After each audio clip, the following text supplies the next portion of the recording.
देश, समाज, धर्म इस प्रकार से नहीं बचेगा, नहीं बचेगा, नहीं बचेगा। समय आने वाला है, 25-26 वैसे भी कड़क होने वाले हैं। गलती अगर आपको लगता है कि रणवीर अलाहाबादिया की थी या समय रैना की रही या उस मकीजा लड़की की रही या ऐसा वैसा, नहीं। कमेंट ही तो कर दिया, क्या हो गया? इस पे इतना बवाल करने की क्या जरूरत है? कीचड़ खाने वाले भी हैं, अब तो पता नहीं क्या ही खाना बाकी रह गया है। किसी देश का, किसी समाज का भविष्य में क्या होने वाला है, ये आप इससे पता लगा सकते हो कि वहाँ का यूथ किसे फॉलो कर रहा है। साध्वी सुंदर है तो तुम वहाँ पे उसकी सुंदरता देखने के लिए जा रहे हो। इससे ज्यादा गलीज काम, इससे ज्यादा गिरी हुई सोच तो कुछ हो ही नहीं सकती। ये लोग दूर गुफाओं में, पहाड़ों में, कंदराओं में, घने जंगलों के अंदर ये लोग अपनी साधना करते हैं 12 महीने। कुंभ के समय पे सारे एकत्रित होते हैं। ढेर सारे ऑटोज हैं, आप ऑटो आपको बड़े आराम से मिल जाएंगे। बाइक्स, वहाँ पर बाइक्स की सुविधा है, बाइक चल रही, बाइक पे बैठकर आप ठेठ जहाँ स्नान हो रहे हैं संगम स्थल पे या और दूसरे घाट पर, बाइक आपको वहाँ तक छोड़ के आएगी, कहीं कोई समस्या नहीं। उस आध्यात्मिक ऊर्जा को आप वहाँ पर अनुभव करेंगे, ये तय बात है। आपका जीवन का एक बहुत ही सुखद, बहुत ही अद्भुत दिन जब वो होगा। जब मैं पूर्ण कुंभ में अभी मैं स्नान करके आया, मेरा अनुभव इतना इतना इतना अद्भुत रहा कि मैं आपको बयान नहीं कर सकता। ये जीता जागता कुंभ पुरुष है, ये आपके जीवन का उद्धार कर सकता है, आपके पापों को काटने के लिए, आपके पुण्यों में वृद्धि करने के लिए।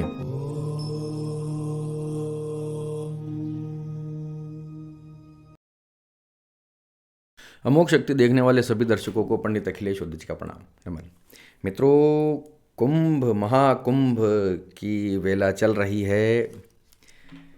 अगर आप अभी तक महाकुंभ में स्नान करके डुबकी लगाकर नहीं आए हैं तो मेरा आपसे पर्सनल रिकमेंडेशन है, रिक्वेस्ट है, निवेदन है कि जाइए, अपने सब काम छोड़ के सबसे पहले वहाँ पर डुबकी लगाकर आइए। अगर आप धार्मिक हैं, अगर आपको हिंदू सनातनी संस्कृति सभ्यता में आपकी आस्था है, ज़रूर जाइए।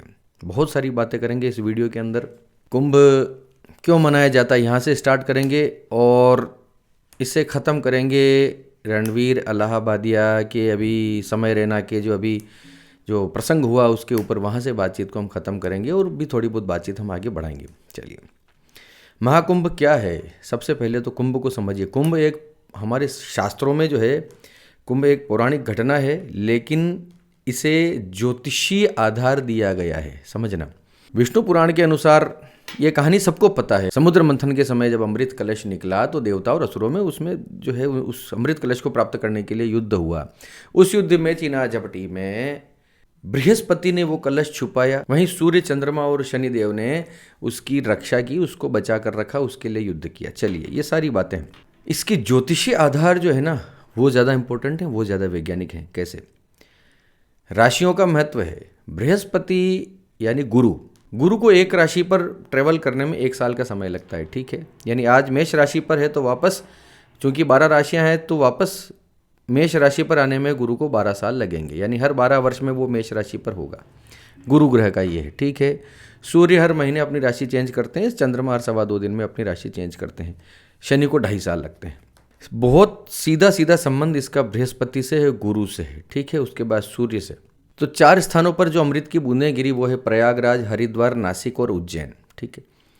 प्रयागराज में कुंभ जब लगता है, जब माघ अमावस्या के दिन सूर्य और चंद्रमा मकर राशि में हो, वहीं बृहस्पति मेष राशि के अंदर होते हैं। गुरु मेष राशि में जब भी प्रवेश करता है और सूर्य और चंद्रमा मकर राशि में हो माघ अमावस्या के दिन, उस दिन से प्रयागराज में कुंभ की शुरुआत की जाती है, ठीक है। गुरु कुंभ राशि में, सूर्य मेष राशि में, ये दोनों जब इस स्थिति में आते हैं तब हरिद्वार में कुंभ लगता है। वहीं सूर्य और गुरु दोनों कुंभ राशि में हो तब नासिक में कुंभ लगता है, और वहीं गुरु जब कुंभ राशि में होता है तो उज्जैन में कुंभ लगता है। तो नासिक वाले कुंभ को हम सिंहस्थ कुंभ भी कहते हैं, क्योंकि गुरु और सूर्य वहां पर सिंह राशि में उपलब्ध होते हैं, इसलिए वहां पर सिंहस्थ कुंभ को कहते हैं। चलिए, फिलहाल कुंभ के बारे में इतना ही, क्योंकि ये वीडियो में एक्चुअली मैं कुंभ के क्यों लगता है इस बारे में नहीं बना रहा हूँ, मेरे कंसर्न्स दूसरे हैं। मैं अभी महाकुंभ में स्नान करके आ चुका हूँ। हाँ, महाकुंभ में आपको जरूर बता देता हूँ कि महाकुंभ वो होता है, हर 12 वर्ष में एक बार पूर्ण कुंभ लगता है, ठीक है। हर 6 साल में एक बार अर्ध कुंभ लगता है। तो 12 वर्ष में जब एक पूर्ण कुंभ लगता है तो ऐसे 12 वर्ष वाले 12 पूर्ण कुंभ जब हो जाते हैं तब एक महाकुंभ लगता है, यानी 144 साल बाद। 12 × 12 144। 144 ईयर्स के बाद एक महाकुंभ लगता है, जो अभी लग रहा है। आप समझना मैं क्या बता रहा हूँ, आपकी आने वाली पीढ़ी से आने वाली पीढ़ी भी अगला महाकुंभ नहीं देख पाएगी। अभी जो लोग हैं वो इस महाकुंभ का, हम सौभाग्यशाली हैं कि इसके साक्षी हम लोग बन रहे हैं। एक महाकुंभ, ठीक है, इतना।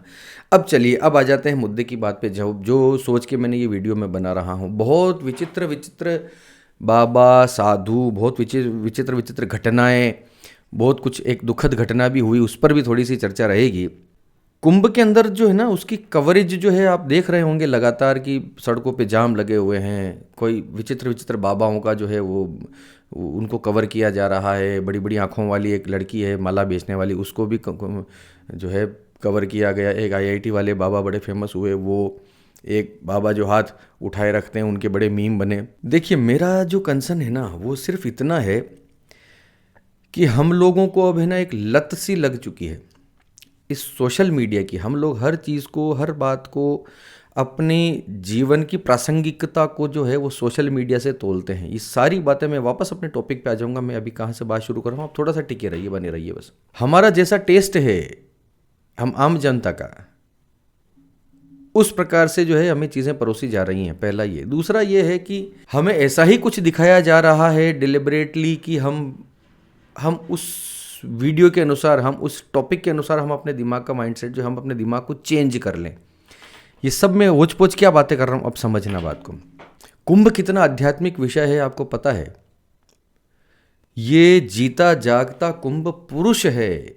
ये आपके जीवन का उद्धार कर सकता है, आपके पापों को काटने के लिए, आपके पुण्यों में वृद्धि करने के लिए, आपके जीवन की सार्थकता को प्रासंगिक करने के लिए ये कुंभ का आयोजन जो है बहुत महत्वपूर्ण है। इसका ज्योतिषी महत्व है, इसका पौराणिक महत्व है, इसका वैज्ञानिक महत्व है। ऐसे ऐसे मॉलिक्यूल्स जो है, इस जो खगोलीय घटनाएं जो इस समय पे घट रही हैं, उस समय पे पानी जो है, जल इस समय सबसे ज़्यादा पावरफुल हो जाता है, उसके मॉलिक्यूल्स बहुत ज़्यादा पावरफुल हो जाते हैं। अब जो जिसको बातें देखो, जिसको हिंदू धर्म में आस्था नहीं है, सनातन में, वो इन बातों को नकार दे या कुछ कहे, वो ठीक है, वो अपनी जगह पे, उनको भी मेरा प्रणाम है। लेकिन सत्य तो यही है, जिस दिन ये शोध चल रहे हैं, अभी भी चल रहे हैं, जब होंगे, जब क्लियर होंगी बातें, सामने आ जाएगी। ऐसा क्यों है कि स्टीव जॉब्स की बीवी यहाँ पर 15 दिन रह के गई? ऐसा क्यों है कि हजारों फिरंगी, हजारों विदेशी लोग यहाँ पर पड़े हुए हैं? वो इस आध्यात्मिकता का आनंद ले रहे हैं, वो इस आध्यात्मिकता में डूबे हुए हैं। विभिन्न जगह जगह पर विभिन्न योग शिविर लग रहे हैं, बड़े बड़े गुरु लोगों के, बड़े बड़े इतने आयोजन चल रहे हैं कि मैं क्या बताऊं। चलिए, मैं स्टार्टिंग में यहीं से कर देता हूं, मैं अपने अनुभव से शुरू कर देता हूं। मैं पूर्ण कुंभ में अभी मैं स्नान करके आया, मेरा अनुभव इतना इतना इतना अद्भुत रहा कि मैं आपको बयान नहीं कर सकता। टीवी के ऊपर, मीडिया के ऊपर जो भी कुछ आप देख रहे हैं, मेरी समझ नहीं आ रहा है कि इस प्रकार से वो उनका उद्देश्य क्या है इस प्रकार से चीज़ें बताने का।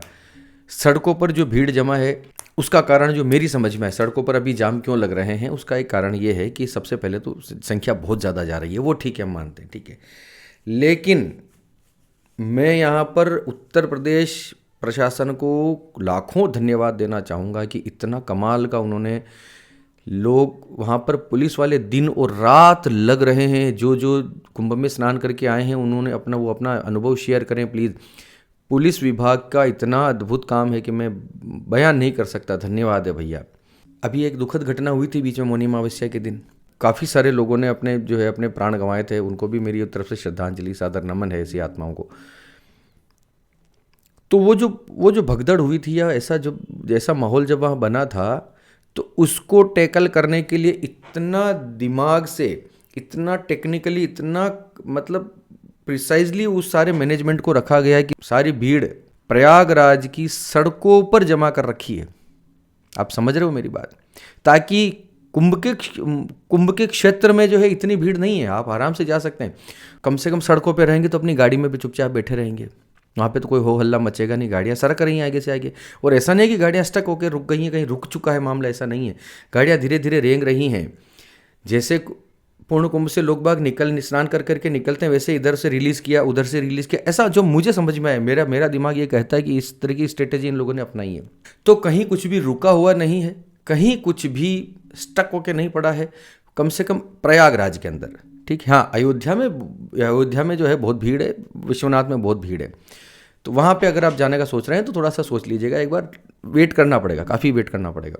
कुंभ में स्नान करने का अभी आपका मन है तो निश्चिंत होकर जाइए, कहीं कोई समस्या नहीं, बहुत अद्भुत व्यवस्थाएं हैं उस क्षेत्र में। जब आप प्रवेश करेंगे तो आपको आध्यात्मिक चेतना का जो है अनुभव होने लग जाएगा, आपको पता चल जाएगा कि हम किस क्षेत्र में हैं, आखिर वास्तव में यहाँ पे आने के लिए इतने दूर दूर से लोग क्यों आ रहे हैं यहाँ पे स्नान करने के लिए।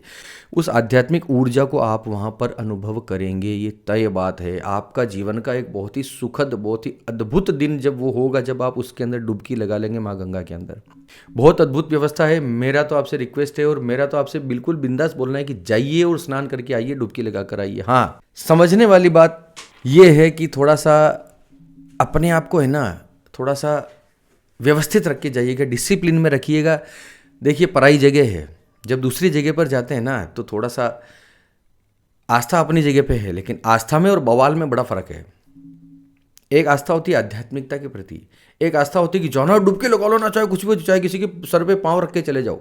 नहीं, ऐसा नहीं है ना। आप आध्यात्मिक तभी हो पाएंगे जब आप सामने वाले के बारे में भी सोचेंगे।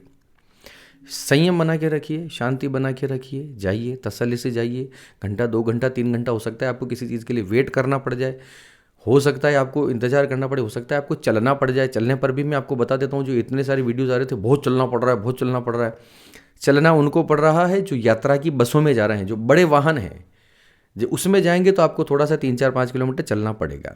उसके बाद ऑटो वहाँ पर मौजूद हैं, ढेर सारे ऑटोज़ हैं। आप ऑटो आपको बड़े आराम से मिल जाएंगे। बाइक्स, वहाँ पर बाइक्स की सुविधा है, बाइक चल रही, बाइक पे बैठकर आप ठेठ जहाँ स्नान हो रहे हैं संगम स्थल पर या और दूसरे घाट पर, बाइक आपको वहाँ तक छोड़ के आएगी, कहीं कोई समस्या नहीं है। छोटी गाड़ी में, आप अपनी गाड़ी में जा रहे हैं तो आपको बहुत आगे तक वो गाड़ी लेकर जाएगी। वहाँ पर पार्किंग बनी हुई है, सरस्वती हाईटेक सिटी करके एक जगह है, उसके अंदर आप जाएंगे, पार्किंग ही पार्किंग, अनाप शनाप पार्किंग है, जहाँ जब मर्जी जाए गाड़ी खड़ी करो। खूब आगे तक गाड़ियाँ जा रही हैं। तो उसके बाद आपको मेरे ख्याल से 2-2.5-3 किलोमीटर पर अरेल घाट और इस प्रकार से संगम, उससे थोड़ा सा आगे संगम जगह मिल जाए। आप वहाँ जाएंगे, पता करेंगे, बहुत ईजी है। मैं आपको बता रहा हूँ कि आपको जाना चाहिए। अगर आपका मन है और अभी तक आप नहीं गए, किसी वजह से हिचक रहे हैं, तो चले जाइए, स्नान करके आइए। ठीक है, ये हो गया कुंभ में जाने की बात। मैं थोड़े थोड़े टॉपिक, थोड़ी थोड़ी चीज़ें सब तरफ से लेकर ये वीडियो बना रहा हूँ, ताकि मेरे मन में भी ना रहे कि मैंने कुछ अपने दिल की बात थी और शेयर नहीं की। हो सकता है किसका आपको कहाँ जाकर कौन सी बात आपको टच कर जाए। कुछ लोग जो बड़े फेमस हुए, एक तो बाबा तो हैं ही सही, अलग अलग विचित्र विचित्र बाबा हैं, साधु हैं, उनकी वीडियो बनाना, उनका गुस्सा करना, उनका पिटाई करना, ठीक है। सोशल मीडिया पे इनको इस तरीके से दिखाया जा रहा है जैसे ये साधु लोग जो हैं इसी प्रकार का जो है, इसी प्रकार का इनका आचरण होता होगा। नहीं है। ये लोग दूर गुफाओं में, पहाड़ों में, कंदराओं में, घने जंगलों के अंदर ये लोग अपनी साधना करते हैं 12 महीने। कुंभ के समय पे सारे एकत्रित होते हैं, सारे साधु, सारी तप की सारी ऊर्जा, साधु लोग, साधु माने तपस्या करते हैं, साल भर तपस्या करते हैं, हमेशा तपस्या में लीन रहते हैं, इस दीन दुनिया से कटे हुए रहते हैं। तो कुंभ में आने के बाद इन सबको भी एक दूसरे से मिलने का मौका मिलता है, ठीक है।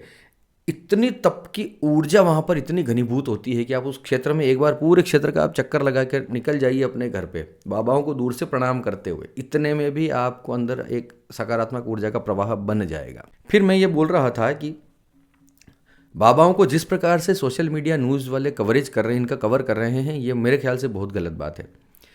इनका आध्यात्मिक पक्ष कोई नहीं दिखा रहा, इनसे कोई आध्यात्मिक चर्चा नहीं कर रहा, कोई इनसे ठीक से आशीर्वाद ले, सिर्फ सब उनका इंटरव्यू ले, आप कहाँ से आए, आप क्या खाते हो, आप हड्डी खाते हो, बाबा संसार क्या है, इस पूछने वाले का है ना एक समझ में आ जाता है सामने वाले को, वो बाबा हैं, बरसों से तपस्या कर रहे हैं, साधु हैं, उनको पता होता है कि आपके मन में क्या है, आप क्यों आए हैं। तो थोड़ा सा है ना, इतना हंसी में, इतना मजाक में लेने का विषय नहीं है ये कुंभ। आध्यात्मिक अवसर है तो इसको उसी दृष्टि से देखा जाना चाहिए। ये अध्यात्म के पुरोधा हैं हमारे सनातन संस्कृति के। ये साधु लोग, संत लोग, नागा बाबा, इतने सारे 12 तरह के अखाड़े चल रहे हैं। उन अखाड़ों के जो मठाधीश हैं, जो महामंडलेश्वर हैं, जगत गुरु हैं, कितना ज्ञान का भंडार वहाँ पर बह रहा है। और आप बता रहे हो कोई मतलब मोटी मोटी आंखों वाली लड़की है, मालाएं बेच रही है, उसका कुछ चल रहा है।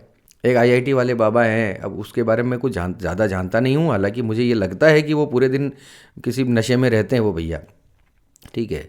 और उन्होंने संन्यास जीवन भी अपनाया नहीं है, तो बाबा तो वो है नहीं, है ना। मैं देखो उनका अपमान नहीं कर रहा हूँ, उनकी जब मैंने कुछ बातें सुनी तो ज्ञान तो है उनके अंदर समझ है, वो चीज़ों को सोच रहे हैं, बहुत अच्छा सब कुछ है। अभय सिंह नाम के जो व्यक्ति हैं, हाँ लेकिन ठीक है, मुझे ऐसा लगता है कि ठीक है, उनका वो किसी का कुछ बिगाड़ नहीं रहे हैं, तो ठीक है, उनका अपना एक व्यू है, वो रखते हैं। उनकी आंतरिक समझ भी अच्छी है, स्पिरिचुअल भी वो हैं, डेफिनेटली हैं, आध्यात्मिक व्यक्ति हैं, इसमें कोई डाउट नहीं। ठीक है, उनकी पिछली स्टोरी क्या रही, किसी प्रेमिका ने उनको छोड़ दिया, ऐसा सुनने में आया, मुझे नहीं पता, प्रेमिका से उनका कुछ ब्रेकअप हो गया या माता पिता से उनका कुछ झगड़ा हो गया, ऐसा कुछ करके वो।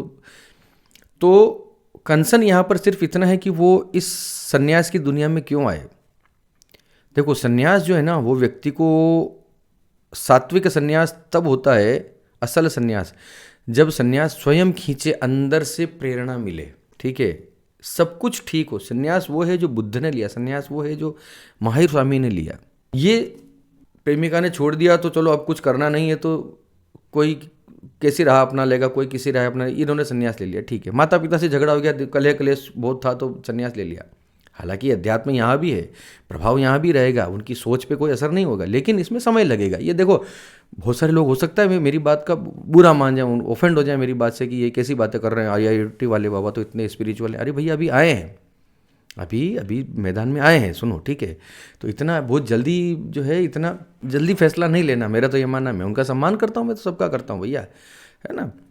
तो थोड़ा सा रुकिए, उनको सन्यास जीवन में आगे बढ़ने दीजिए, उनको कहीं किसी मठ में, किसी अखाड़े में उनको जाने दीजिए। कुंभ पूरा होने के बाद वो क्या करते हैं, कितना टीवी पर आते हैं, कितने वो टीवी पर आके ही रह जाएंगे कि वो भी किसी गुफाओं कंदराओं में जाएंगे, सन्यासी जीवन को जिएंगे, कि क्या चलेगा। ये सारी बातें शोध का विषय है, आप मेरी बात को समझना, मैं अपमान नहीं कर रहा हूँ। गेरुआ वस्त्र में उन्होंने पहन कर लिया, त्रिपुंड सर पे धारण कर लिया, और कुंभ में है तो आदरणीय है निश्चित रूप से, इसमें कोई डाउट नहीं है। ठीक है, चलो ये हो गई उनकी बात। अब एक मोटी आंखों वाली लड़की जो मालाएं बेच रही है, उसको फेमस कर दिया, क्योंकि वो सुंदर दिखती है, तो उसके पीछे मीडिया लग रहा है, सोशल मीडिया पे।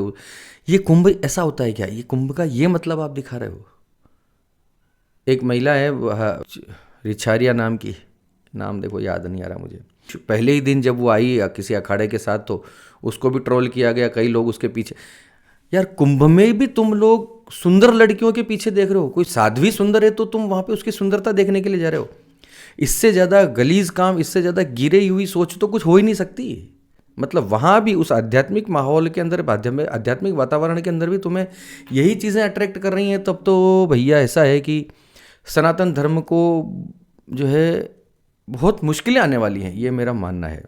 एक घटना और थी, चलो ये भी मैं बात कर ही लेता हूँ, याद आ गया। एक बाबा, शुरुआत में महाकुंभ की शुरुआत में एक बाबा थे, कांटों पर सोते रहते थे, और इस प्रकार से जो है वो उनका जीवन जो है वो पैसा वैसा वहाँ से लोग फेंक के जाते थे, और उससे उनकी घर चल जाता था। ठीक है, कांटों पर सोते रहते थे, कांटों वाले बाबा के नाम से फेमस हो गए।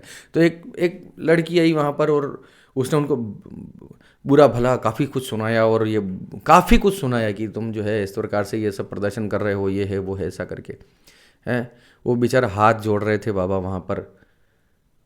हालांकि उस लड़की का बहुत ट्रोलिंग हो चुका है, लेकिन मेरा व्यू उस पर यह है कि देखो, किसी देश का, किसी समाज का भविष्य में क्या होने वाला है, ये आप इससे पता लगा सकते हो कि वहाँ का यूथ किसे फॉलो कर रहा है। ये कांटों वाले बाबा पे आऊँगा। आपके आसपास में जो बच्चे हैं, जो 13-14 साल से 20-25 साल तक के जो किशोरावस्था से युवावस्था के लोग हैं, वो अपना आइडल किसे मानते हैं, वो किसे फॉलो कर रहे हैं, आपके समाज का भविष्य यहाँ तय हो जाएगा। एक बाबा जो कांटों पर सोता है, चलो वो सन्यासी तो है नहीं, उसने नहीं कहा कि मैं सन्यासी हूँ, गेरुआ पहन के कांटों पर लेटा है, उसका प्रदर्शन है, भीख नहीं मांग रहा, चोरी नहीं कर रहा, कोई डाका नहीं डाल रहा, किसी के साथ गलत व्यवहार नहीं कर रहा, अपने शरीर को कष्ट पहुँचा रहा है, एक तरह का तप है। मैं तो तप मानता हूँ इसे। तप का मतलब जो शारीरिक या मानसिक तौर पर अपने कंफर्ट जोन से आपको बाहर निकाले, वो तप। या उस पीड़ा के अंदर, उस दर्द के अंदर, उस दर्द को सहते हुए जब आप कंसंट्रेट करने का प्रयास करते हैं, चाहे ध्यान हो, चाहे माला जपना हो, चाहे कोई स्तोत्र पाठ हो, जब एक ही जगह पर बैठे बैठे आप बोलते हैं ना कि माला जपने में कौन सी बड़ी बात है, काम करना पड़ता है, कर्म करना पड़ता है। मैं बोलता हूँ कि 10-10 घंटे एक आसन पर बैठकर माला जप के बताओ, 8-8 घंटे अग्नि, चारों तरफ अग्नि लगाकर वहाँ पर 8 घंटे तप करके बताओ जेठ के महीने में। भाषण देना बहुत आसान होता है, आप जहाँ भी आप नौकरी करते हैं, जॉब करते हैं, बिजनेस करते हैं, वहाँ पर दिन भर भी आप कहीं ना कहीं अपने कंफर्ट जोन में ही होते हैं। सुसु आ गया, जब मर्जी सुसु चले गए, जब मर्जी कुछ खा लिया, पी लिया, सुट्टा फूंक लिया, है ना, मोबाइल देख लिया। काम करते वक्त ये सब चीज़ें होती हैं। माला जपते वक्त, कोई तपस्या करते वक्त ये सब चीज़ें अलाउड नहीं है। आप समझ रहे हैं मेरी बात? करके देखो, करके दिखाओ, तब इन लोगों को कंडेम करो। कांटों पर सो के दिखाओ। आपको लगता है कांटों पर सोने से कौन से भगवान मिलते हैं, व्रत करने से कौन से भगवान मिलते हैं? तो भगवान तो इससे भी नहीं मिलेंगे कि सुंदर लड़कियों के पीछे सोशल मीडिया पे उनके मीम देखे जाएं या उनके मीम बनाए जाए। भगवान तो इनसे भी नहीं मिलेंगे। किसको आइडल बना रखा है आपने? गाली गलौज करने वालों को, ऊट पटांग है, वल्गर जोक सुनाने वालों को, ऐसे ऐसे छपरियों को, बाल रंगाकर चाय बेचने वालों को, पकोड़े बेचने वालों को। इसमें क्या आध्यात्मिकता है? ये देश को कहाँ लेके जा रहे हैं? ये क्या वैल्यू ऐड कर रहे हैं आपकी लाइफ में? ये देश के अंदर क्या ऐसा कर रहे हैं जिससे देश का कुछ उद्धार हो, हमारे देश, हमारे राष्ट्र का, जिसके अंदर प्रगति हो, कुछ उन्नति हो, कुछ हो? ये लोग ऐसा क्या कर रहे हैं? आपने इनको हीरो बना रखा है। एक व्यक्ति जो कांटों पर सो रहा है वो आपको बुरा लगता है, और ये आपको ठीक लग रहा है। कीचड़ खाने वाले भी हैं। अब तो पता नहीं क्या ही खाना बाकी रह गया है, कीचड़ में लौटने वाले। देखो, ह्यूमन साइकोलॉजी जो है ना, वो इस तरीके का रोमांच ढूंढती है, इस तरह का थ्रिल ढूंढती है। जब एक लेवल आप पार कर जाते हैं तो आपका ह्यूमन साइकोलॉजी ये कहती है कि फिर आपको उसमें फिर आनंद नहीं मिलेगा। एक समय के बाद उससे आपको ऊपर कुछ चाहिए। एक बंदा अपने चेहरे पर टोमेटो केचप कुछ डाल के और इस प्रकार की वीडियो बनाता है, लेकिन उससे लग गया है कि एक समय के बाद कि अब इससे आगे कुछ जाना है। ऑडियंस कहती है कि इससे आगे कुछ करके बताओ, तो वो कीचड़ में लौट गया। उसके बाद कुछ करके बताओ, तो वो कीचड़ को खा गया। अंत में कहाँ जाके रुकेगा? ये क्या खा के रुकेगा? गाली गलौज करने वाले ट्रेंड करते हैं, बताओ, जिनके मुंह से छूटती गालियां निकलती है। इंडियाज गोट लेटेंट सुना होगा ना आपने, अभी तो ट्रेंड कर रहा है काफ़ी। मिस्टर इलाहाबादिया और समय रैना और 4-5 लोग थे, एक महिला थी, वो कन्या थी, मखीजा। हार गए भैया इनसे। तो मुझे अब तक भी ये विश्वास नहीं होता कि अब तक भी लोग इनको सपोर्ट करने के लिए हैं, खड़े हैं। सपोर्ट इनको वही लोग कर रहे हैं जो इन्हीं के फील्ड के लोग हैं, इन्हीं के मानसिकता के लोग हैं। अब चलो बात खुल के करते हैं। उन्होंने बोला, माता पिता के इंटीमेट होने के साथ में उन्होंने ऐसा कुछ भद्दा कमेंट किया, महाभद्दा कमेंट किया, वो आपको पता होगा क्या किया। अब लोग बोला ऐसा एक कमेंट ही तो कर दिया, क्या हो गया, इस पर इतना बवाल करने की क्या जरूरत है? देखो, सुकरात ने कहा है कि ये दुनिया है ना विचारों से चलती है। विचार दिमाग में जब कोई आता है तब वो कर्म में परिणित होता ही होता है, कहीं ना कहीं, कभी ना कभी। विचार कब आता है? जब ऐसा दिल हो कुछ करने का, तब वो विचार जन्म लेता है। भाई आपने रसगुल्ला खाया तो कैसे खाया? क्योंकि रसगुल्ला खाने का विचार पहले आया। विचार क्यों आया? जब वो मन में इच्छा थी कि रसगुल्ला खाया जाए, तब मन में विचार आया कि चलो यार खाया जाए, तो फिर आपने रसगुल्ला खाया। आप जैसे होते हैं वैसा सोचते हैं, वैसा ही कर डालते हैं। इसका कोई एक्सक्यूज ही नहीं है, इसकी कोई माफ़ी नहीं है। मैं तो उन भाई साहब, पॉडकास्ट वाले भाई साहब का, उनके माता पिता को प्रणाम करता हूँ कि उनके प्रति जो है मुझे दुख होता है कि उन्होंने जब ये देखा सुना होगा तो क्या बीती होगी उनके ऊपर। उनके दिल को कितना धक्का लगा होगा कि ये क्या बातें चल रही हैं। अगर नहीं लगा हो तब तो भगवान भला करे तुम्हारे पूरे खानदान का, लेकिन मुझे लगता है कि उनको बुरा लगा होगा। हाँ, कई इस प्रकार से भी बातें आ रही है कि उसको जेल में भेज दो, उसको डंडे लगाओ, उसको डुबो के मार दो। नहीं, ये नहीं, ऐसा नहीं होना चाहिए। गलती अगर आपको लगता है कि रणवीर इलाहाबादिया की थी या समय रैना की रही या उस मकीजा लड़की की रही या ऐसा वैसा, नहीं, ये आधी गलती है। आधी गलती आपकी है, हमारी है, इस यूथ की है जो ये चीज़ सुनना चाहता है, देखना चाहता है। लोग देख रहे हैं तभी तो वो बना रहे हैं। बहुत धीरे धीरे वल्गैरिटी से, मैंने पढ़ा इसके बारे में, मैंने देखा नहीं कभी शो, मैंने अभी तक भी नहीं देखा कि क्या हुआ था, मैंने उसको वीडियो नहीं देखा। एक छोटी सी क्लिप आई थी, मैंने क्लिप देखी, बाकी मैंने इसकी वीडियोस मैंने आज तक कोई वीडियो नहीं देखा इसका।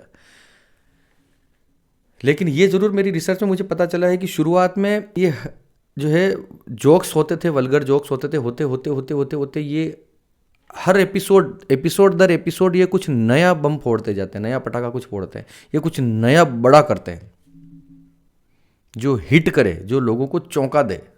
अरे भैया, कोई अंत होगा? वही वाली बात है, जो कीचड़ खाने वाला बंदा है उसका तो नाम भी लूँ तो उसका प्रचार होता है, क्या फ़ायदा? कीचड़ उसने खा लिया, कुत्ते की पोटी उसने खा ली, अब इंसान का इंसानी विष्ठा खाना बाकी है, मल खाना बाकी है, उसके बाद क्या खा जाएगा? इसी प्रकार से इससे ये मेरे ख्याल से यहाँ पे ये जो इलाहाबादी वाली बात है, ये जो समय रैना वाला शो की जो मैं बात कर रहा हूँ, ये तो अपने पीक पे पहुंच चुका है। यहाँ पर इससे ज़्यादा कुछ नहीं हो सकता कि आप अपने माता और पिता के उस घटना के अंदर आप भी इन्वॉल्व हो जाएं।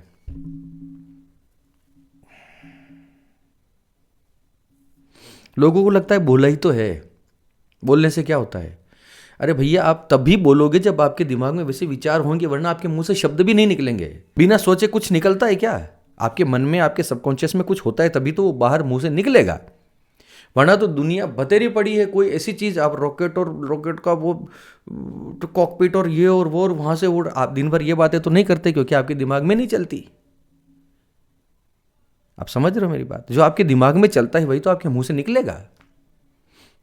गाली कल्चर को इतना सपोर्ट किया जा रहा है, और हम जैसे लोग जो बोलते हैं कि नाम जपो भैया, मंत्र जपो भैया, हमारे पास व्यू नहीं है, कोई मेरा दुख नहीं, मेरी पीड़ा नहीं, मेरी तो गवर्नमेंट जॉब है, मेरा तो वो काम है, मेरा घर वहाँ से चल जाता है। लेकिन ऐसे बहुत सारे अच्छे अच्छे क्रिएटर्स हैं जो अपना दिल लगा के, मन लगा के अपना काम कर रहे हैं, लेकिन उनके पास ऑडियंस नहीं है।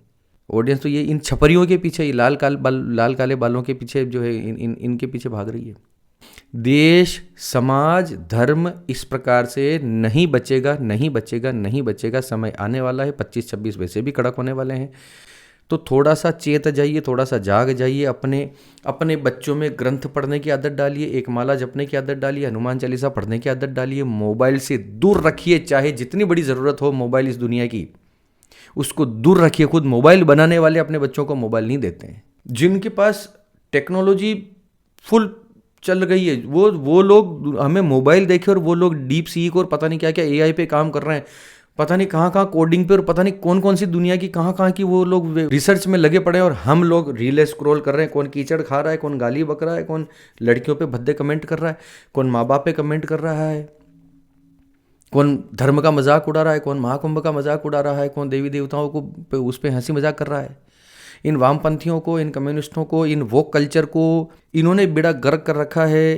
अगर आप भी ऐसी विचारधाराओं के प्रति आकर्षित हो रहे हो तो प्लीज़ अभी चेत जाइए, अभी भी समय है। अगर कोई नया लड़का, कोई 18 साल का, 17 साल का, 16 साल का, भाई 20 साल 25 साल का कोई युवा इस प्रकार से मेरा वीडियो देखता है तो अपने धर्म से जुड़ जाओ महाराज। यही तुम्हारे लिए बहुत अच्छा है, जीवन में आगे बढ़ने का सबसे सुंदर मार्ग है अपना सनातन धर्म है, क्योंकि ये उतना ही वैज्ञानिक है जितना विज्ञान वैज्ञानिक है। तो आपको कहीं बैकवर्ड होने की आवश्यकता नहीं है। हमने अपनी चोटी नहीं कटवाई, मैं भी पूरे देश घूम के आ चुका हूँ और सारे कल्चर्स में रह के बड़ा हुआ हूँ। चोटी नहीं कटवाई, जनेऊ नहीं उतारी, त्रिपुंड नहीं हटाया, हम जैसे हैं वैसे हैं। मैं बोलता हूं कि आप जब मार्केट में, जब आप इन चीज़ों को करने उतरेंगे ना, तो लोग वाग शुरू में आपको अजीब तरीके से देखेंगे, लेकिन बाद में वो यूज टू हो जाएंगे कि यार ये कुछ नया है। कितने लोग चोटी रखते हैं, कितने लोग तिलक लगाते हैं, कितने लोग धोती पहन के निकलते हैं? नहीं निकलते ना।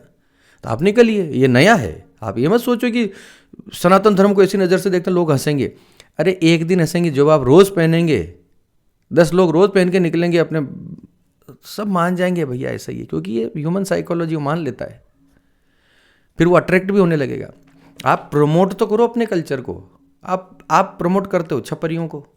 बोलने की इन्हें तमीज़ नहीं, भाषा शैली का इन्हें पता नहीं, किस प्रकार से बात करनी है, किस प्रकार से। माता पिता का सम्मान तो खत्म हो ही गया है। ये तो एक्सट्रीम हमने देख ही लिया कि सम्मान तो छोड़ो, ये रणबीर इलाहाबादिया ने जैसी बात कर दी वो तो, अरे भैया तुम अध्यात्म के पॉडकास्ट आते हैं, धर्म के, तंत्र के ऐसे ऐसे पॉडकास्ट इन्होंने जारी किए, अपने आप को बहुत योगी और मेडिटेशन और भैरव बाबा का मंत्र जपने वाला, और मैंने देखे हैं एपिसोड, इनको मैंने देखा है। मैं बताऊं आपको, मैं बहुत पहले से मैं समझ चुका था कि ये बंदा फेक है, पर बोल दें बीच में कभी तो लोग हमारे पीछे पड़ जाएंगे। भैया मेरा तो छोटा सा चैनल है, मुझे तो कोई, मैं कैसा डिजिटल क्रिएटर हूँ नहीं कि मुझे कहीं कुछ जाना है, लेकिन मैं इस ऐसे विवादों में पड़ता नहीं हूँ। लेकिन आज सच्चाई सामने आ गई, ये फेक है इन लोगों, क्योंकि जब वो प्रश्न पूछता है ना सामने वाले से, किसी तांत्रिक से या तंत्र के जो महारथी वहाँ पर आकर बैठते हैं, जो पॉडकास्ट में जो उसके मेहमान होते हैं, उनसे जब ये क्वेश्चन करता है और अपने आर्ग्यूमेंट करता है ना, तो समझ में आ जाता है कि इसे कुछ भी नहीं पता भाई।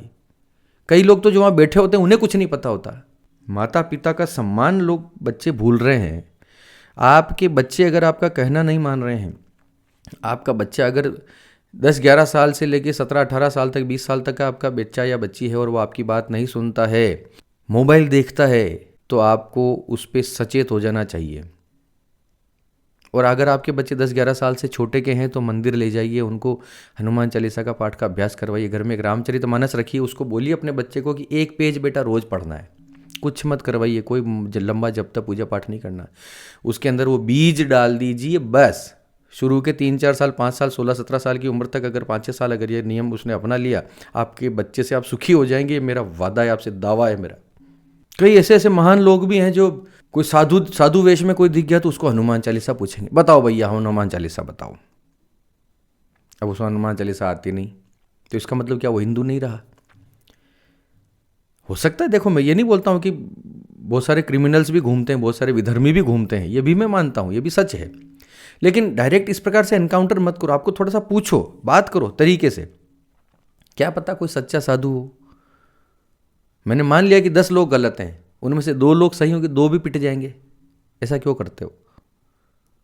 और कुछ नहीं है तो साधु वेश में है, अपने काम से काम रख रहा है, किसी का गलत नहीं कर रहा है, तो ठीक है, उसको अपने रास्ते जाने दो बाबा। हनुमान चालीसा पूछते हो, नाथ संप्रदाय है, कौलाचार है, इतने सारे अखाड़े हैं, इतने सारे मार्ग हैं हमारे साधु मार्ग के अंदर। हनुमान चालीसा सब में प्रचलित नहीं है। आपको चूंकि हनुमान चालीसा और गायत्री मंत्र आता है तो आप वही पूछते हो। और कोई उसमें अंदर कोई धुरंधर मिल गया और उसने आपको हनुमान चालीसा सुना दिया, और उसने फिर आपको कोई वेद की ऋचा पूछ ली, कोई तंत्र का कोई श्लोक पूछ लिया, कोई तंत्र का कोई प्रयोग पूछ लिया, कोई मंत्र का कोई रिचुअल पूछ लिया, फिर आप क्या करोगे? तो फिर आप वो भी आपको बोलेगा भैया कैसे हिंदू हो, आपको ये नहीं पता। शिव पुराण से कुछ पूछ लिया, विष्णु पुराण से, पद्म पुराण से, पुराणों के नाम पूछ लिया आपसे। पुराण कितने? 18 हैं जी, बताओ नाम बताओ, 18 पुराण के नाम किसे याद हैं? तब क्या करोगे? मेरा कहने का अर्थ ये है महाराज, हाथ जोड़ दूं आपसे, बैलेंस रखिए।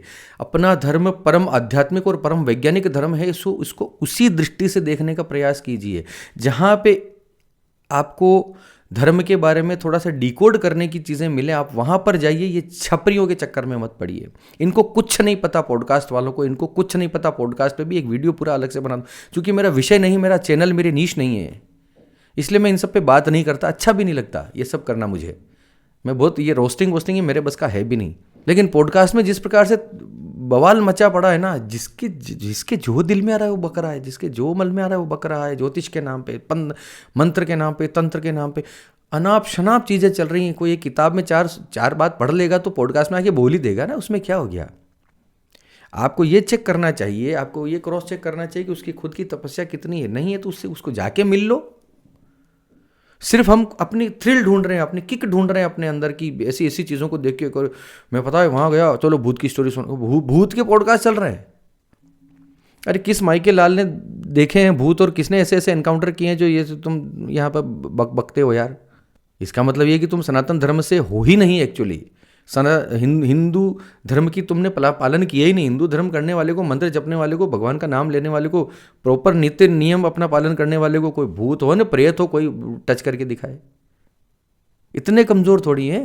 लेकिन किक है, ऑडियंस को पसंद आता है। ये उनकी क्या गलती बेचारों की, पॉडकास्ट वाले उन्हें, उनकी क्या गलती? हम देखते हैं, हमने इनको सर पे आसमान पे पहुंचा दिया। पॉडकास्ट लेने वालों को, प्रश्न पूछने वालों में ही अक्ल नहीं है, ये आपको देख के लग जाता होगा कि उनको कुछ नहीं पता। जो वहाँ सामने बैठे उन्हें भी कुछ नहीं पता, लेकिन सब आसमान में उड़ रहे हैं। ऐसे ऐसे लोगों को जो है आपने हीरो बना के रख दिया है। कोई देखो, मेरी कोई कुंठा नहीं है, मुझे किसी से जेलसी ईर्ष्या नहीं है, मेरा द्वेष भाव नहीं होता किसी के प्रति, ठीक है। मेरा निवेदन सिर्फ इतना है कि और भी अच्छे अच्छे लोग हैं, जैसे मैं प्रेमानंद जी का बार बार चर्चा करता हूँ अपने वीडियोज़ के अंदर, उन्हें आप फॉलो कीजिए, उनको सुनिए। किसी ज्योतिषी के पास जाने की, मेरे पास आने की आवश्यकता नहीं पड़ेगी आपको। उनकी बातों को आपने फॉलो कर लिया, इतना काफ़ी है। हाँ, किसी के साथ पर्टिकुलर फिर भी कुछ होता है तो थोड़ा सा क्रॉस चेक करो, देख लो भैया इसका कितना क्या है, कितना कुछ है इसके बारे में। किसी छपरी गांव में, शहर में कोई छपरी आ जाए, छपरी कौन? इंस्टाग्राम पे, सोशल मीडिया पे, फेसबुक पे जो फेमस हो गया ऊटपटांग हरकतें करके, वो अगर आपके शहर में आ जाएगा तो भीड़ उमड़ पड़ेगी उसको देखने के लिए। और ऐसा ऐसा कलेश मचेगा कि पूछो मत। जैसे कोई कहीं से कोई महान आत्मा आई हो, जिन्होंने देश और समाज का कोई बहुत बड़ा काम किया और समाज के लिए बहुत बड़ा त्याग करके आ रहे हो, या वो जिन्होंने बहुत विद्वान व्यक्ति हों, या जिन्होंने दुनिया में नाम कमा लिया और डंका बजा दिया, स्वामी विवेकानंद जी की तरह। अरे कौन है वो? कीचड़ खाने वाले लोग हैं, गालियाँ बकने वाले लोग हैं। इन्होंने क्या दिया देश को? ये क्या कर रहे हैं अपने देश के लिए? अपनी पीढ़ियाँ खराब ही कर रहे हैं और अच्छा कुछ भी नहीं कर रहे हैं। आपके बच्चे बिगाड़ रहे हैं, ये उनके लिए तो भीड़ पड़ जाएगी। एक बंदा वहाँ पर कुंभ के अंदर कांटों पर लेट कर चुपचाप अपनी आजीविका कमाने का प्रयास कर रहा है, अपना कौशल का प्रदर्शन कर रहा है, उससे प्रॉब्लम हो रही है। दिन का 500-1000 रुपया कुछ कमाता है, वो चिल्लर इकट्ठा करके अपना ले जाएगा, इससे तुम्हें प्रॉब्लम है। यहाँ पर तुम्हारा वॉकिज्म जाग जाता है। ऐसा मत करो यार, अच्छी बात नहीं है। हिंदू हो ना, और ये मुझे लगता है कि ये हिंदुओं में ही सबसे बड़ी कमी है। इनका विवेक मरता जा रहा है, मैं बता रहा हूँ। अभी भी सिर्फ जुलूसों में और हुल्लड़बाजी में हम हिंदू इकट्ठा हो जाते हैं। किसी धार्मिक आयोजन में कोई आप करके बताओ, अपने शहर में आप शिव पंचाक्षर मंत्र का, गायत्री मंत्र का, जाप का एक जो है आयोजन करवाओ कि चलो जी रोज़ हर हिंदू को यहाँ पर आकर 5-5 माला गायत्री मंत्र करके जाना है। कितने लोग आएंगे? शाम की आरती में कितने लोग आते हैं? जुलूस निकालो अभी 5-7-25 अभी डीजे बजा के और जुलूस निकालो, सवारियाँ निकालो, ओ भीड़ बढ़ जाएगी वहाँ पर, पूछो मत, भगदड़ मचेगी। धर्म को क्या बना के रख दिया है। महाकुंभ से बात मैंने शुरू की थी। कुंभ में मेरा अनुभव बहुत अद्भुत रहा, बहुत उत्तम रहा। अद्भुत अवसर है, जाइए, अपने पुण्यों का वर्धन कीजिए, अपने पापों को अक्षय करके आइए, अपने परिवार को लेके जाइए। वहाँ पर थोड़ी सी असुविधा होती है, सिर्फ जाम में जो रास्ते में जो जाम लगे हैं वहाँ तक है। कुंभ के क्षेत्र में घुसने के बाद आपको अलग ऊर्जा प्रतीत हो जाएगी। मेरे शब्द याद रखना, मेरी बात सुन के जो कोई भी जाए तो वापस आके कमेंट ज़रूर कर देना क्या अनुभव हुआ। 26 तारीख तक अंतिम है भैया, जाओ हो आओ। और हमारे धर्म को, ये आध्यात्मिक धर्म है, धार्मिक रूप से हम वैज्ञानिक हैं, सबसे ज़्यादा इसका कठोरता से, सख्ती से इसका पालन कीजिए, अपने बच्चों में डालिए। जो जवान लोग, जो यूथ जो मेरी बातें सुन रहे हैं, उनको भी शर्माने की, झिझकने की आवश्यकता नहीं कि चोटी रखूंगा तो मेरे आसपास लोग क्या कहेंगे। कोई कुछ नहीं कहता, मुझे कभी किसी ने कुछ नहीं कहा। मैं स्वीकार्य हूँ अपने सारे दोस्तों के बीच में, जीन्स और टी शर्ट भी पहनता हूँ, सब सारी चीज़ें लाइफ में, कहीं कोई कुछ नहीं सोचता। ये झेप को बाहर निकालो, अपने धर्म के प्रति आ जाओ, मैदान में उतर जाओ। एक छोटा सा और निवेदन कि हमारा चैनल है मनमत भक्ति के नाम से, म्यूज़िक चैनल है, उसका लिंक मैं डिस्क्रिप्शन में दे दूंगा, उसको भी जाके फॉलो कीजिए। सुंदर सुंदर भजन, मंत्र, स्तोत्र हमने अपनी आवाज़ में जो है उसमें प्रेषित किए हैं, गाकर बनाए हैं। बहुत ही मेहनत उसमें लग रही है, बहुत पैसा उसमें लग रहा है। सोशल मीडिया से, यूट्यूब से मैं इतना पैसा नहीं कमाता हूँ जितना मैं उसमें लगा चुका हूँ अपनी जेब से। तो थोड़ा सा मेरी मेहनत लग रही है, तो आप उसको प्लीज़ आप फॉलो कीजिए, जाइए, सुनिए, भजन सुनिए, गाने सुनिए। मेरे भजन मैं खुद लिखता हूँ, मैं गाने मेरे खुद लिखता हूँ। रिकॉर्डिंग करवाने यहाँ से 200 किलोमीटर दूर जाके रिकॉर्ड करवा के आता हूँ अपने गाने। तो चीज़ें चल रही हैं। देखो, परिश्रम करना हमारा काम है, समाज को सही चीज़ें देना हम अपना कर्तव्य समझते हैं। जब हम यहाँ से कुछ ले रहे हैं तो वापस देने का हमारा धर्म बनता है। तो वहाँ पर मनमत भक्ति चैनल पर भी आप जाइए, उसे भी फॉलो कीजिए, उसे भी इतना ही प्रेम दिखाइए जितना आपने हमारे इस चैनल को दिखा रखा है। भरोसा रखिए, विश्वास रखिए। पंडित अखिलेश उदित जी के हाथ से, पंडित अखिलेश उदित जी के मुख से कभी ऐसी कोई बात नहीं निकलेगी जो आपके जीवन में आपको नीचा दिखाए या आपके लिए कुछ कमी लेकर आए। कुछ न कुछ वैल्यू ऐड करने का ही प्रयास हम करेंगे जीवन भर। चलिए, इसी के साथ आप सबके मंगल की कामना करता हुआ मैं पंडित अखिलेश उदित आपसे विदा लेता हूँ। धन्यवाद। सर्वे भवन्तु सुखिनः।